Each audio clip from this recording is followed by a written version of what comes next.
Hey, what up, everybody? Hope you have a great day. My name is Jay, and you're watching Clouder Reactions. So we just got done watching the video for Into the Fire, the lyrics video. It's pretty fast paced, and I guess that's what happens when they're trying to. Something about napalm strikes, I guess, gets the adrenaline running. Because when you see something like that going like happening in front of you, I can only imagine what that's like. Like I said, I don't want to imagine that. That's an experience I don't want to go through. But to put yourself in that mindset, you gotta kind of try to, and there's no way you can. There's just horror right in front of you. Just heat and horror. Horror and hell. Heat and hell. So, of course, I don't know a whole bunch about the Vietnam War. The only things I know are the takeaways, which was one, it was a failure.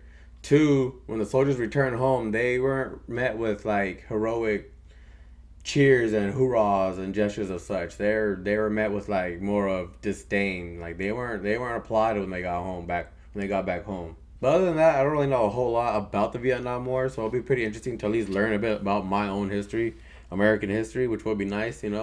But anyway, shut up, Jay. Hope you guys enjoy the video with me, and let's just hop right on in.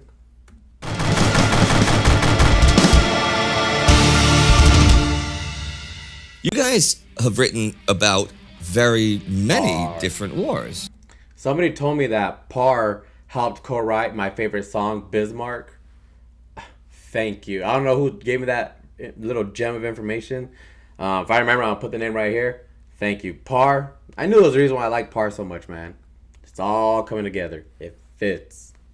You know, the World Wars and the Shirayama and the 30 Years War and the Great Northern War. But you only have one song that's actually about Vietnam. Yeah, Into the Fire.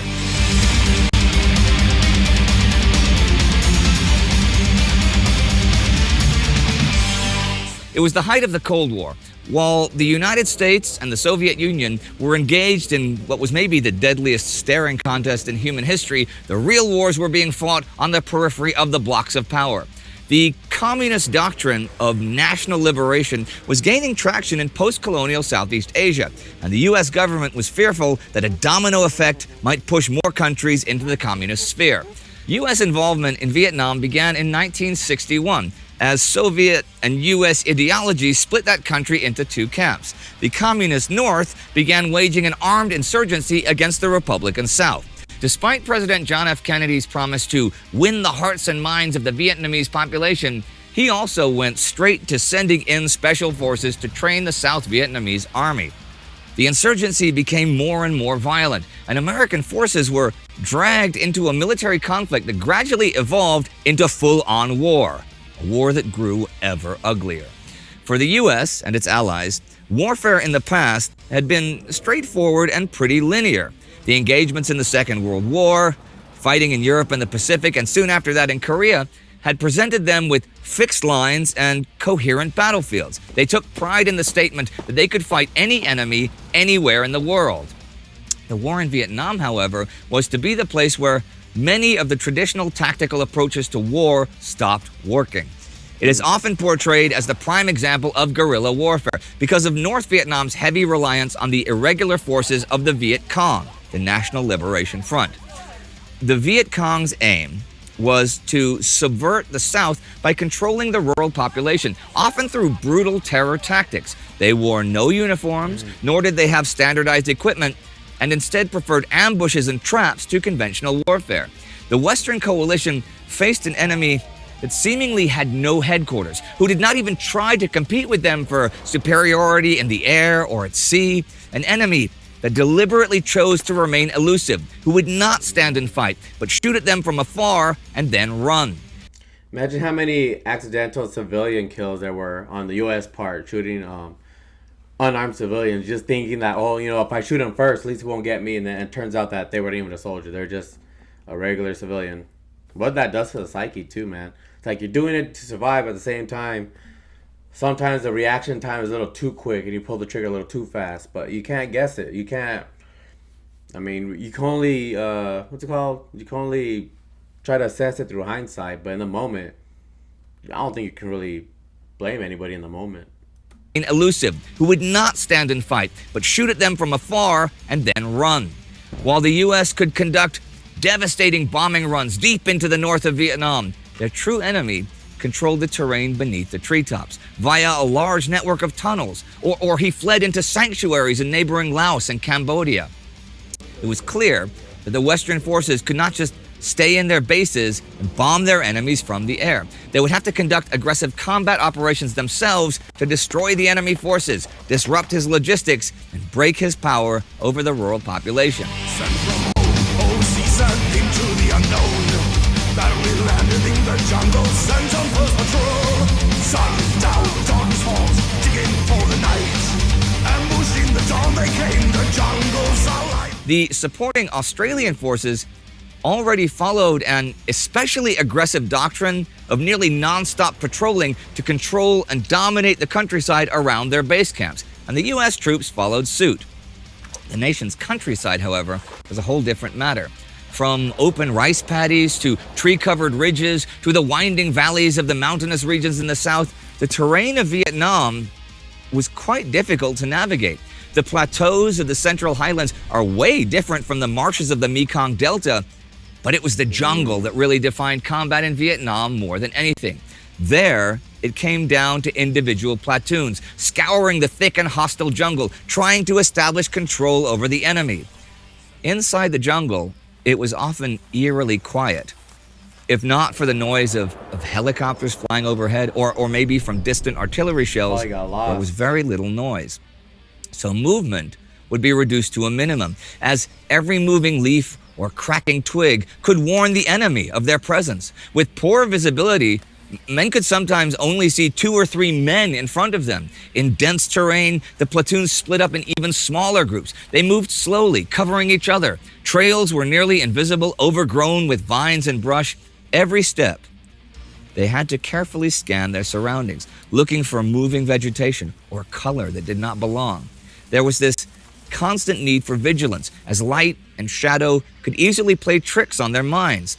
In the thick, layered vegetation, the best thing for the enemy was to camouflage its position and lay an ambush. Being unwary for just a moment, letting your guard down just once, could be a fatal mistake. Of course, as I said, they were not only moving through jungle. The platoons could start out quickly, moving over dry ground, then suddenly find themselves crawling through an area of thick bamboo. Then they would maybe traverse the rushing waters of a stream or march through an exposed field of rice paddies, then forcing through man-high elephant grass, and all of this in just 1 or 2 hours of marching. Since the terrain was so diverse, it was impossible to calculate how long a unit would be busting brush to reach its destination. Daily stress from the constant need to remain alert was exhausting, and the few hours of sleep each night, in combination with guard duty, wore the men down quickly. Water was often scarce and rations insufficient, and moving through the jungle was also draining. Temperatures changed from extreme to extreme depending on the season. Either it was too hot and too humid, or it was too wet once the monsoon season had set in.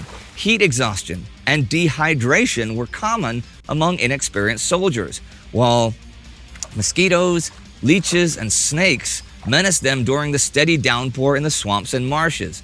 Malaria, fever, dysentery, and diarrhea, and even trench foot were all daily dangers outside of combat.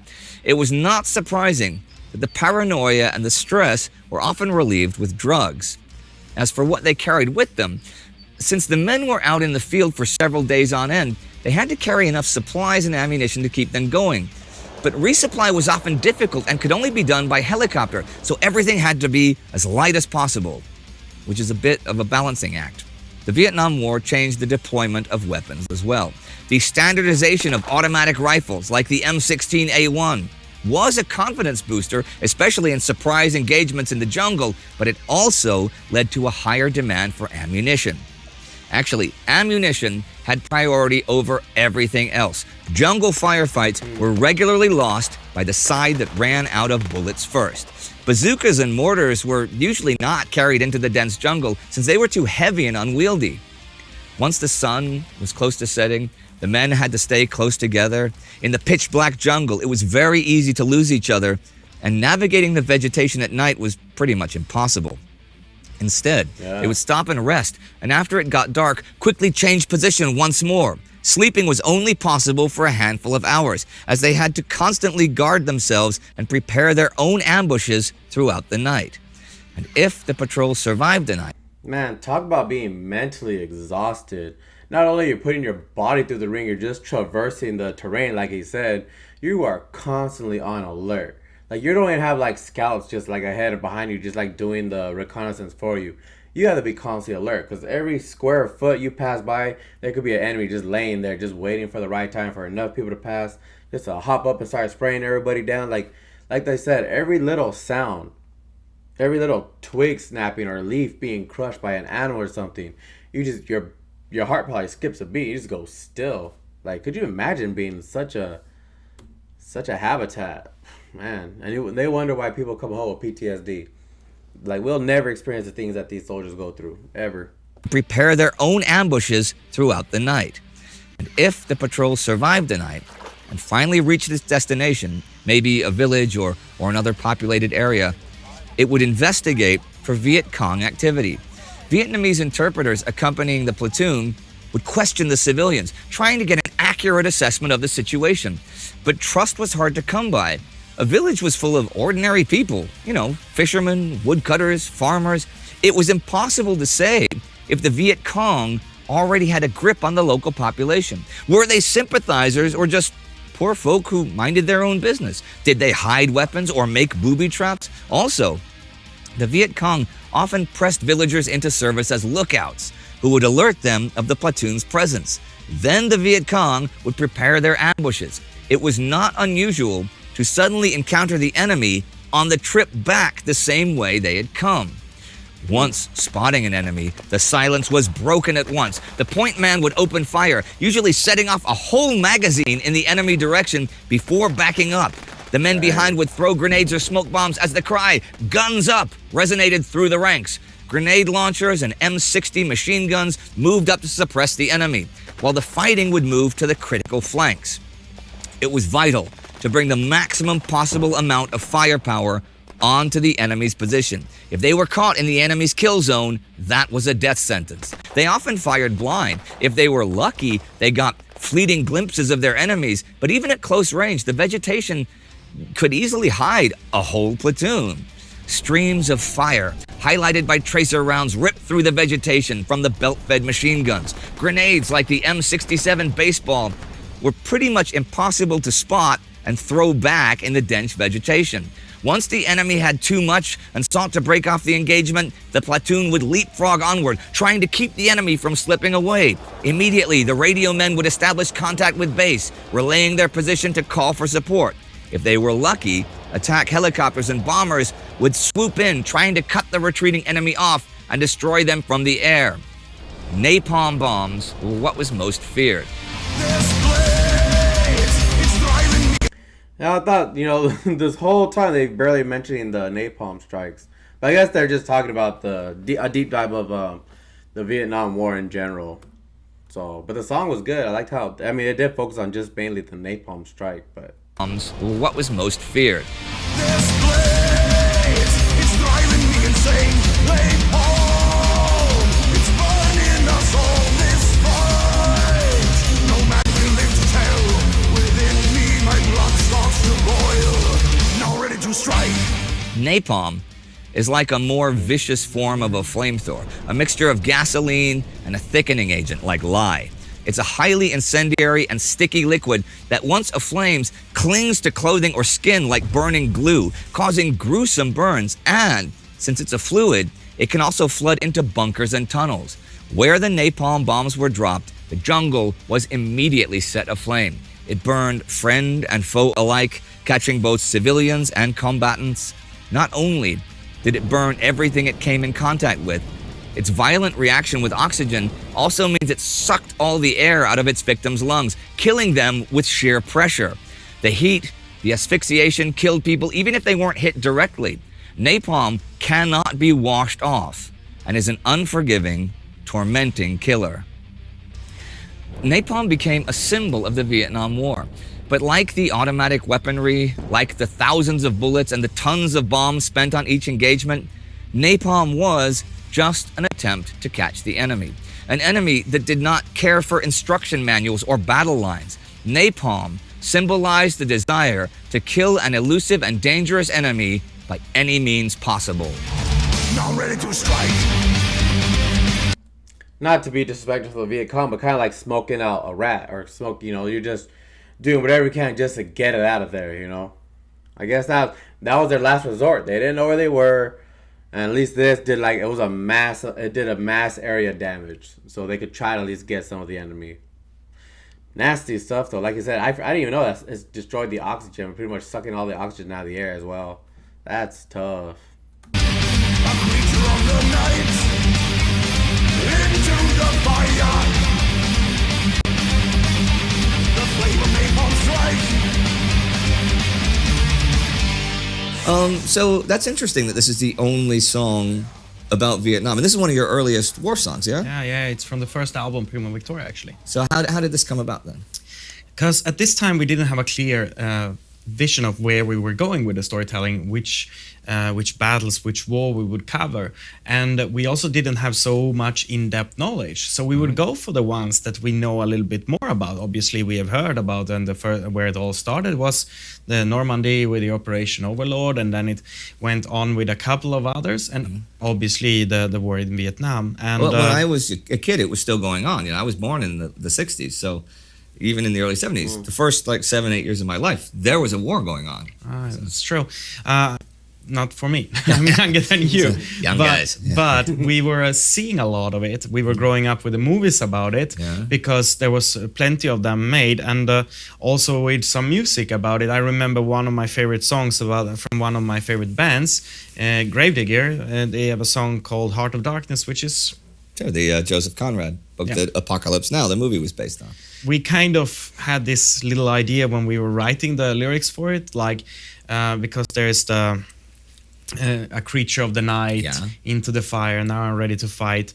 These things, they represent some guy with a lot of anger and plenty of that. And then the fire with the napalm. With the napalm. See, it makes me think more instead of Apocalypse Now, more of the Deer Hunter with Robert De Niro and Christopher Walken. And Christopher Walken's guy, when he snaps and, you know, plays Russian roulette again and again, and he keeps winning, you know, and it's, you know, and you can see just in his, I mean, Christopher Walken's a great actor, but you can see in his eyes that it's heavy. And, you know, they made a lot of movies, well, not a lot, they made a bunch of movies that were dark about Apocalypse Now and the Deer Hunter. One thing they didn't do is, as far as I know, is have a comedy series about people in Vietnam. And the reason I say that is because from the Korean War, you have MASH, which is a comedy, although it does follow the war. And for World War II, there's Hogan's Heroes, which is, I mean, it's about a German prison camp. And that came out only 20, and it's happy-go-lucky people like Colonel Klink and Sergeant. Well, it's because they're making fun of the Nazis severely in those shows. Those are some throwback shows. MASH and Hogan's Heroes. Those are some old shows. Those are my parents' TV shows that I only know because of my parents. Schultz, they're like goofy Germans. And it's 20 years after World War II. And the same thing with MASH. That was in the 1970s. But we never had, I don't think there was a happy-go-lucky Vietnam thing. You know? I don't know, but I guess because of all the negativity it created in America, nobody dared to touch it. Maybe because World War II obviously because it wasn't created, like a win. Obviously World War II created a very uplifting emotions in America. Ending, So, and Korea, even though that was never, you know, fully resolved, that was still more than that. And the napalm thing too, I really like that you got that, because that is for me an enduring symbol of Vietnam. Because that was always, you'd see pictures on, my dad be watching the news and I'd be walking by as a kid on TV and it was napalm. And that's some scary stuff came out of Vietnam. They used to spray DDT in our neighborhood when I was a kid. You'd have to go inside because there'd be clouds of DDT sprayed in. That's poison. They don't do that anymore. No, for a good reason. All right, well, that is Into the Fire, and that is it for today from us. Thank you for watching the Sabaton History Channel. See you next time. Listen to me, everybody. We love the Sabaton History Channel. If you do it, please share it with us. Support it on Patreon, YouTube, and any way you want. Thank you for your support. Let's do this forever. Let's do this forever. Okay, well, as always, that was pretty interesting. So, of course, we went over there trying to combat communism. Yeah, napalm, nasty stuff, man. I wonder, because they said you can't wash it off. Wonder how you're supposed to treat it then. Like, God forbid you're nearby and, like, some of it gets on you. Like they said, this doesn't have to strike you directly to, like, kill you. It, like, you know, there's the side effects of it, too, like sucking up the oxygen. Or just a little bit gets on you. Apparently, you can't wash it off, so I wonder how it's treated. Do you, like, throw dirt on it? Do you just pat it out until hopefully it goes out? Like, jump in water? Like, how do you treat it? There's gotta be some way to stop it from spreading if somehow it gets on you. Anyways, I hope you guys enjoyed the reaction because I certainly enjoyed the video. Always love learning more about my own history because I should know my own history. So it only makes sense that I'm more interested in it. Hope you guys have a safe day, a safe night. Stay safe, stay blessed, and I'll catch you guys in the next one.